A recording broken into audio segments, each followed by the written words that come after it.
Chapter 9, 10:55 p.m. In the ambulance, Lola Tabak lay on a cot, strapped down at chest and thigh. A crisp white sheet was drawn up to her neck. Her head had been elevated with two pillows to prevent her from choking on her own blood during the trip to the hospital in Bexford. Although her breathing was regular, it was laboured, and she moaned softly as she exhaled.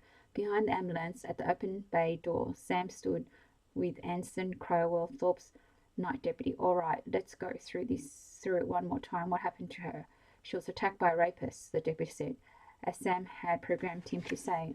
"Where did it happen?" "In her apartment." "Who found her?" "I did." "Who called the police?" "Her neighbours." "Why?" "They heard screaming." "Did you catch her assailant?" "I'm afraid not." "Do you know who he is?" "No, we're working on it." "Have any leads?" "A couple." "What are they?" "I prefer not to say it this time." "Why not?" I might prejudice the case." "By talking to other policemen. We're real careful in Black River." "There's being too careful. That's being too careful, isn't it?" "No offence, that's just how we operate." "Do you have a description of the man?" The deputy recited a list of physical characteristics that Sam had made up off the top of his head. The fictitious assailant did not remotely resemble the real one. Ogden Salisbury. "What if the state police or the Bexford police offer assistance in the case?" "I tell them thanks, but no thanks," the deputy said. "We'll handle it ourselves. We prefer it that way. Besides, I don't have the authority to allow them to come in on it. That would be up to the chief." "Good enough," Sam said. "Get in." The deputy clambered into the passenger's bay of the ambulance and sat on the padded bench beside Lola Tabak's cot. "You'll be stopping at the end of Main Street to pick up her boyfriend," Sam said. He had already talked to Phil Karkoff on the telephone, had primed him to play the role of the anxiety-stricken lover at the hospital, just as he had primed Lola to play a bewildered rape victim who had been attacked in her apartment.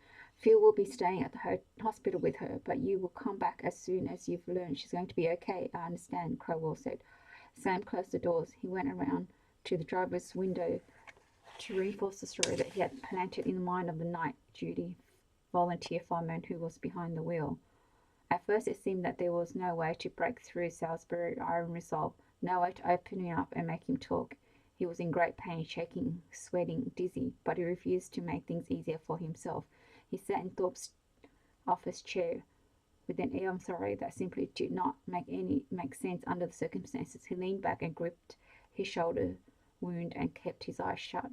Most of the time he ignored Paul's questions. Occasionally he responded with a string of profanities and sex words that sounded as if they had been arranged to convey the minimum of meaning. Furthermore, Paul wasn't a born inquisitor. He supposed that if he knew the proper way to torture Salisbury, if he knew how he could cause the man mind-shattering pain without actually destroying him, and if he had the stomach for it, he could get the truth in short order. When Salisbury's stubbornness became particularly infuriating, Paul used the butt of his revolver to jar the man's shoulder wound. That left Salisbury gasping, but it wasn't enough to make him talk, and Paul was incapable of any more effective cruelties. "Who were the men in the helicopter?" Salisbury didn't say. "Were they government people?" Silence. "Is this a government project?" "Go to hell." If he knew what most terrified Salisbury, he could use that to crack him. Every man had one or two deeply ingrained fears, some of them quite rational and some utterly irrational, that shaped him. And with a man like this, a man so apparently in the borderlands of sanity, there should be more than the usual number of terrors to play upon. If Salisbury were afraid of heights, he could take the bastard up to the church bell tower and threaten to throw him off it if he didn't talk. If Salisbury were severely afflicted with agoraphobia, he could take him to the flattest and biggest open space in town, perhaps to the baseball field, and stake him down in the very centre of it. If, like the protagonist in 1984, he were brought near to madness merely by the thought of being placed in a cage with rats. Suddenly Paul remembered how Salisbury had reacted to him. When he had first come into the room, the man had been shocked, damned, scared, devastated, but not just because Paul had surprised him. He had been terrified because, for some reason known only to himself, he had thought that Paul was a man named Parker. What did this Parker do to him? Paul wondered. What could he possibly have done to leave such a deep and indelible scar? Salisbury. Silence. "Who were the men in the helicopter?" "You're a fucking bore." "Were they government people?" "A regular broken record." You know what I'm going to do to you, Salisbury. He didn't deign to answer. You know what I'm going to do, Paul asked again. Doesn't matter. Nothing will work. I'll do what Parker did. Salisbury didn't respond. He didn't open his eyes. However, he grew stiff in the chair, tense, every muscle knotted tight. Exactly what Parker did, Paul said. When Salisbury finally opened his eyes, there was a monstrous horror in them, a trapped and haunted look that Paul had never seen anywhere but in the eyes of cornered, panic-stricken wild animals. This is it, Paul thought. This is the key, the pressure point, the knife through which I'll open him. But how should I react if he calls my bluff? He was close to getting the truth, so close, but he hadn't the vaguest idea what Parker had done. How do you know Parker? Salisbury asked. His voice was thin, pathetic whine. Paul's spirit lifted even further. If Salisbury didn't recall that it was he who had first mentioned this Parker, then the use of the name carried a great deal of weight. Never mind how I know him, Paul said shortly, but I do. I know him well, and I know what he did to you. I was only 11. You wouldn't. I would, and enjoy it. But you aren't the type, Salisbury said desperately. He had been shiny with sweat, now he was dripping with it. You just aren't the type. What type is that? Queer, he blurted. You aren't a damn queen. Still bluffing, but with more good cards on the table to back his hand, Paul said, we don't all look like what we are, you know.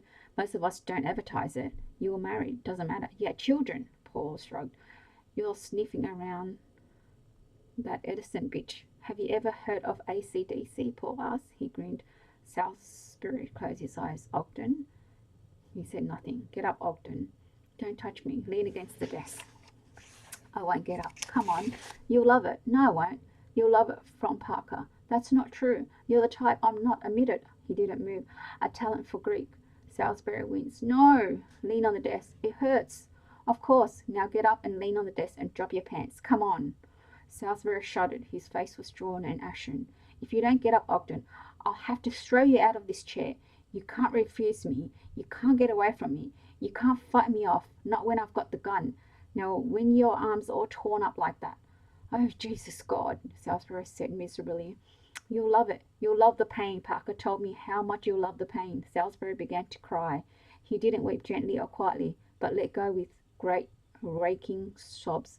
Tears seemed to spurt from his eyes. He looked and gagged. Are you scared, Ogden? Scared? Yes. You can save yourself from being raped. How? Answer my questions. I don't want to. Get up then, please. Ashamed of himself, sick of his violent games, but determined to carry on with it, Paul took hold of the front of Salisbury's shirt. He shook him and tried to lift him out of the chair. When I'm done with you, I'll let Bob Thorpe have you. I'll tape your mouth so you can't talk to him, and I'll program him to put it to you.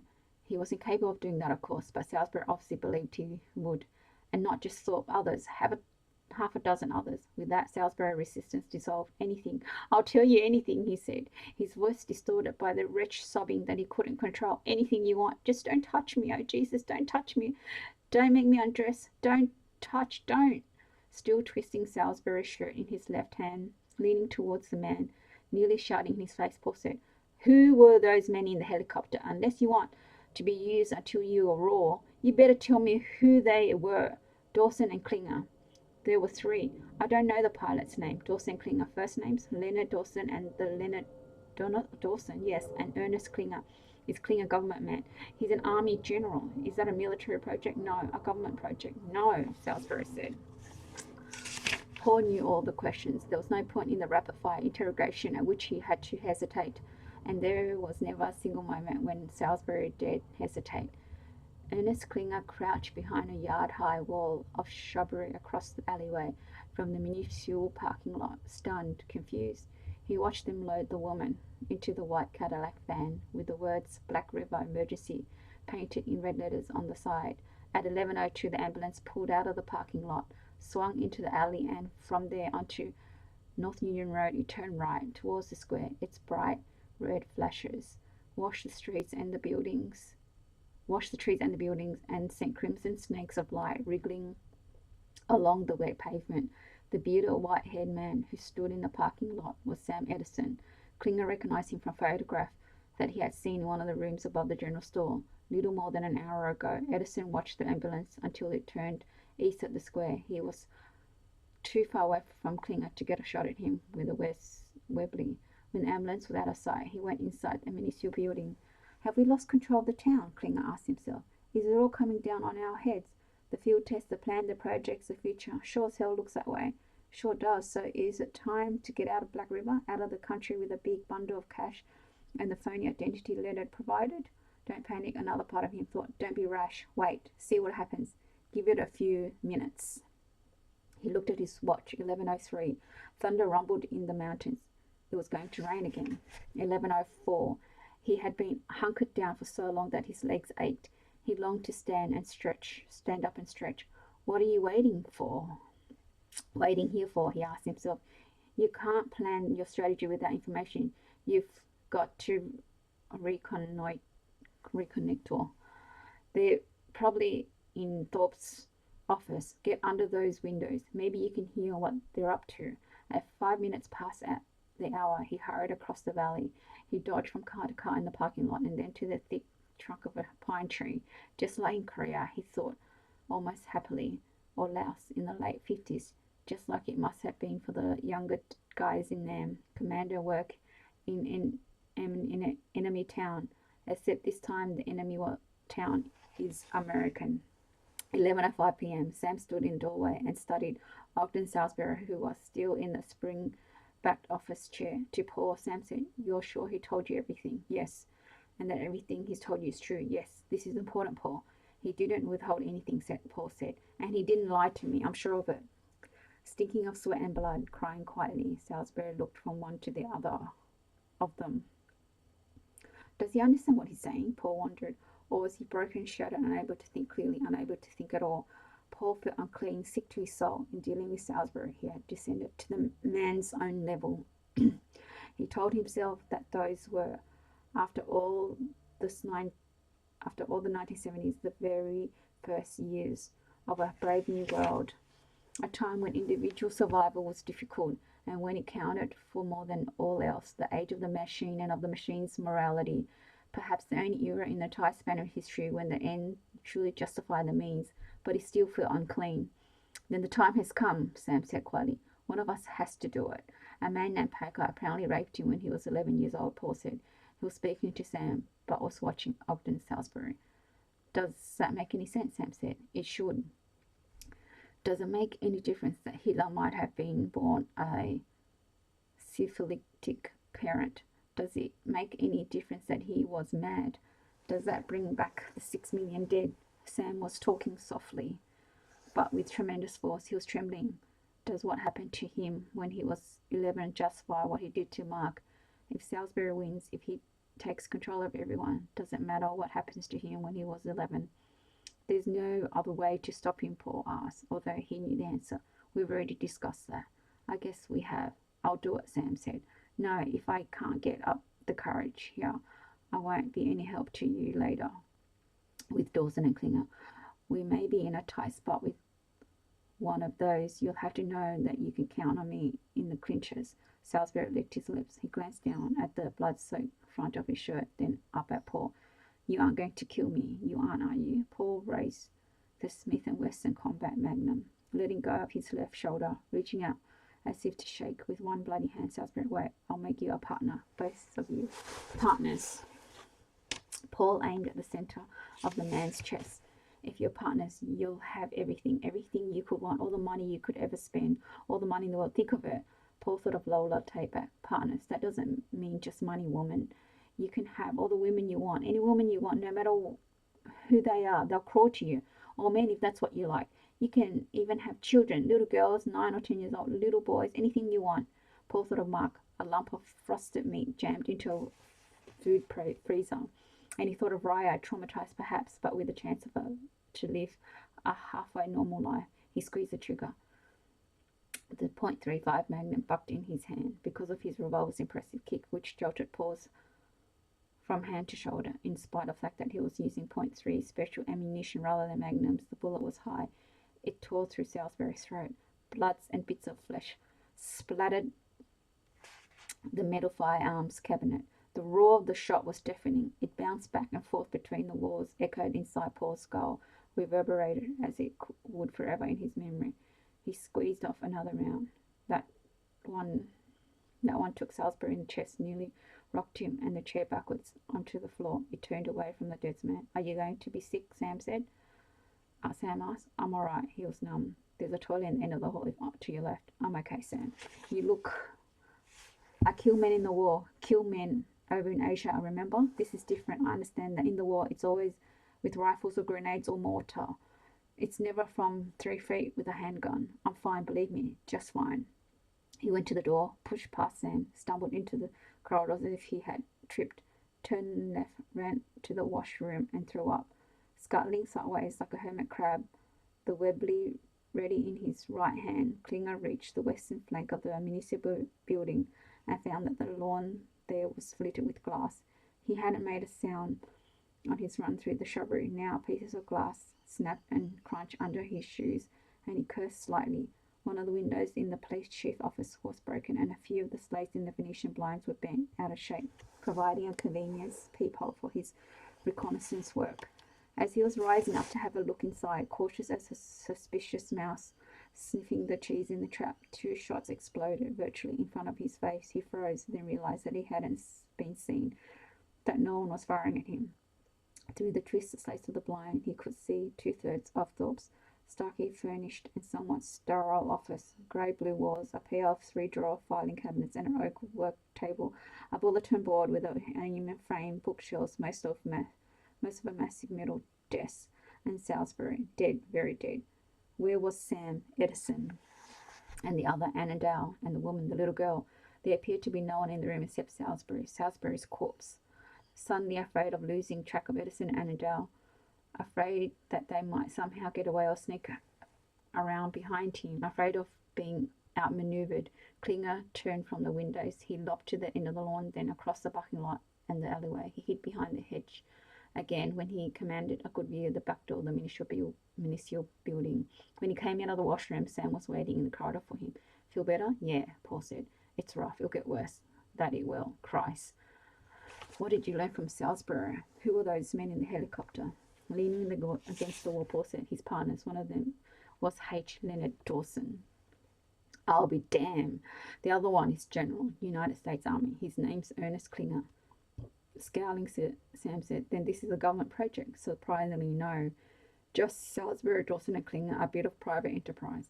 Paul took 3 minutes to outline what he had learned about the field test and the conspiracy behind it. Sam's skull disappeared. He risked a slight smile. Then we have a chance of stopping it right here, for good, maybe. It's just a simple 4-part problem, Sam said. He held up one finger.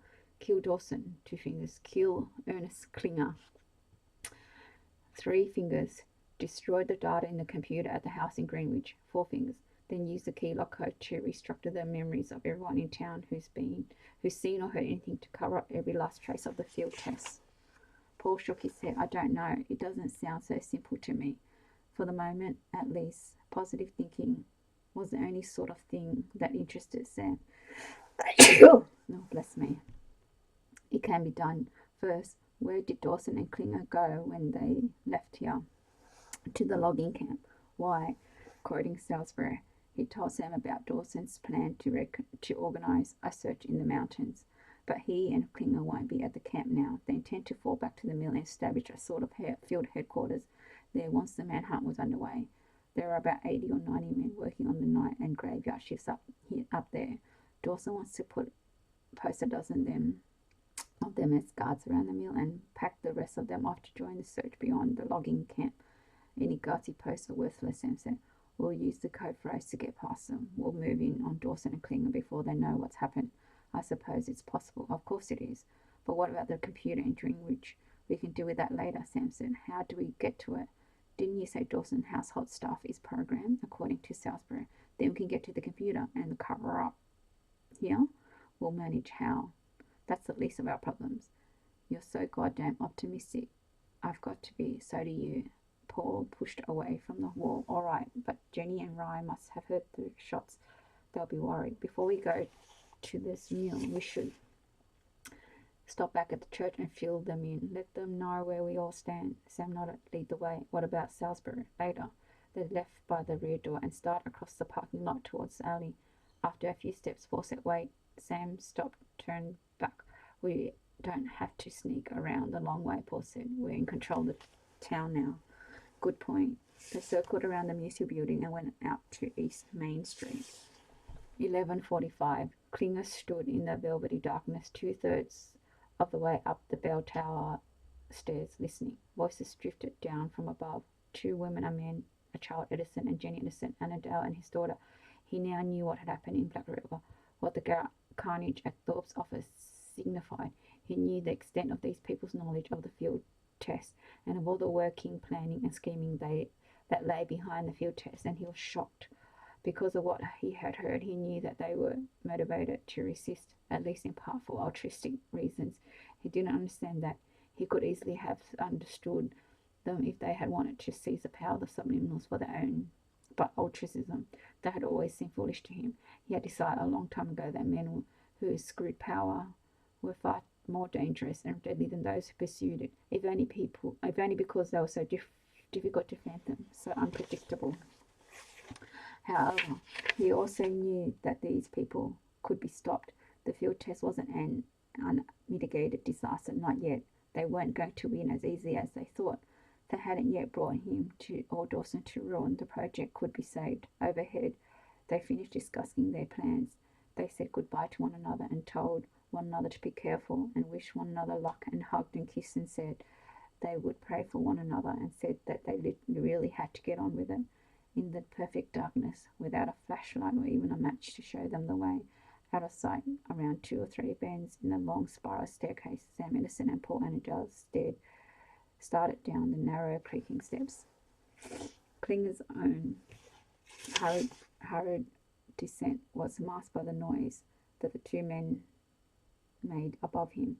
He paused in the whispery, echo-filled nave of the church, where the walls and the altar and the pews were no more than adumbrated by the meagre nocturnal storm night light that shone through the arch windows. He wasn't certain what he should do next. Confront them here and now, shoot them both, or they came out of the stairwell. No, the light was much too poor for gunplay. He couldn't target them without any accuracy. Under these conditions, he would never bring down both of them, and perhaps not either of them. He thought of searching quickly for a light switch. He could flip it on as they entered the nave and opened fire on them in the same instant. But if there was a switch nearby, he would never find it in time, and if he did find it in time, he would be every bit as surprised and blinded by the night light as they would be. Even if, by the grace of one of the saints depicted in these stained glass windows, he did somehow kill both of them, then he would have alerted the woman in the tower. She might be armed, she almost certainly was, and if that was the case, the belfry would be virtually impregnable with any sort of weapon at all, rifle or shotgun or handgun, and a supply of ammunition. She would be able to hold him off indefinitely. He wished to God that he was properly equipped. He should have at least those few essentials of behind-the-lines combat: a pretty damn good machine pistol, preferably German-made or Belgian, and several fully loaded magazines for it, an automatic rifle with a bandolier of ammo, and a few grenades, 3 or 4, especially the grenades. After all, this was no ladies' tea party. This was a classic commando operation, a classic clandestine raid deep in hostile territory. Behind him, Edison and Adele were uncertainly close on the last 20 steps and coming fast. He dashed along the side aisle to the 4th or 5th rows of pews where he intended to hide between the high back seat. He tripped over a kneeler that some thoughtless member of the congregation had forgotten to put up after saying a prayer, and he fell with a loud crash. His heart hammered. He scrambled further along the road towards the centre aisle, then stretched out on the bench of the pew, flat on his back, the Webley at his side. As they came into the dark church, Paul put one hand on Sam's shoulder. Sam stopped. "Yeah," he said softly. "Shh," Paul said. They listened to the storm wind and to the distant thunder and to the steady sound that the buildings made. Finally said, "Is something wrong?" "Yeah, what was that?" "What was that?" "The noise. I didn't hear anything." Paul studied the darkness that seemed to pulse around them. He squinted as if they would help him penetrate the inky pools in the corners and the purple-black shadows elsewhere. The atmosphere was love-craven, a dank seed bed of paranoia. He rubbed the back of his neck. which was suddenly cold. How could you have heard anything with all that racket we were making on the stairs? Sam said. I heard it something, probably the wind. No, it was too loud for that. Sharp. It sounded as if someone knocked over a chair. They waited half a minute, nothing. Come on, Sam said. Let's go. Give it another minute. As Paul spoke, a particularly violent gust of wind battered the east side of the church, and one of the 10-foot high windows fluttered noisily in the frame. There you are, Sam said. You see, that's what you heard. It was just the window. Relieved, Paul said. Yeah, we've got work to do, Sam said. They left the church by the front door. They went east on Main Street to Paul's station wagon, which was parked in front of the general store. As the station wagon reached the Mill Road and its tail lights dwindled to tiny red dots beyond the west end of town, Klinger left the church and ran half a block to the telephone booth beside Altman's Cafe. He paged through Slim's directory until he found the numbers for the Big Union Supply Company, 20 of them, 8 at the logging camp and 12 at the mill complex. There wasn't time to try them all. In what part of the mill would Dawson establish his HQ? Klinger wondered. He thought about it, painfully aware of the precious seconds ticking by. Finally, he decided that the main office was the location most consistent with Dawson's personality, and he dialed the number. After around 15 minutes, just as Klinger was about to give up, Dawson answered warily. Big Union Supply Company, Klinger here. Have you finished? He's dead, but I didn't kill him. Edison and Annandale got you in first. They're in town, that's right. Oh, or they were. Right now, they're coming for you and for me. They think we're both in the mill at best. As best he could, in less than a minute, the general summed up the situation. Why didn't you eliminate them when you had the chance in a church? Dawson asked. Because I didn't have the chance, Klinger said impatiently. I didn't have time to set it up right, but you can set it up just perfectly. They'll probably park half a mile from the mill and walk into you. They expect to surprise you, but now you can surprise them. Look, why don't you get in a car and come up here right away? Dawson asked. Come in behind them. Trap them beside us. Between us. Under the circumstance, Klinger said, that makes no military sense, Leonard. As a group of 4, 3 of them, they'll be too formidable for us. Now that they're split into pairs and puffed up with self-confidence, the advantage is ours. But if Edison and Endell knows the key phrase, I can't keep guards posted. I can't use any of these people up here. I'm alone. You can't handle it. Ernest, my training is in business finance. This is your line of work. And I've got work down here in town. I don't eliminate people. Oh, not like this. What do you mean? Not personally. You brought guns back from the camp. I feel them. I've posted guards. With a rifle or shotgun, you can do what's necessary. I know you can. I've seen you shoot skeet both ways. You don't understand. It's against my belief, my religious beliefs. You'll have to set those aside for now, Klinger said. This is a matter of survival. You can't just set aside morality, Ernest, whether or not it's a matter of survival anyway. I don't like being here alone. Handle this alone. It's no good trying to think of some way to convince the man that he could and should do what had to be done so that he could get off the phone. The general hit upon an approach that he recognized at once as custom tailored for Dawson. Leonard, there's one thing that every soldier learns his first day of the battlefield, when the enemy is firing at him and grenades are exploding around him and it seems like he'll never get through to the next day alive. If he fights, he's fighting for the right cause, for the just cause. He learns that he's never alone. God's always with him. You're right, Dawson said. You do believe ours is a just cause. Of course, I'm doing all of this for him. Then you come out just fine. You're right, Dawson said. I shouldn't have hesitated to do what he so obviously wished me to do. Thank you, Ernest. Don't mention it, Klinger said. You better get moving. They'll probably leave the station wagon about now. You'll have the minutes at most to prepare for them. And you, I'll go back to the church. God be with you. Good luck. They both hung up. Thanks for listening.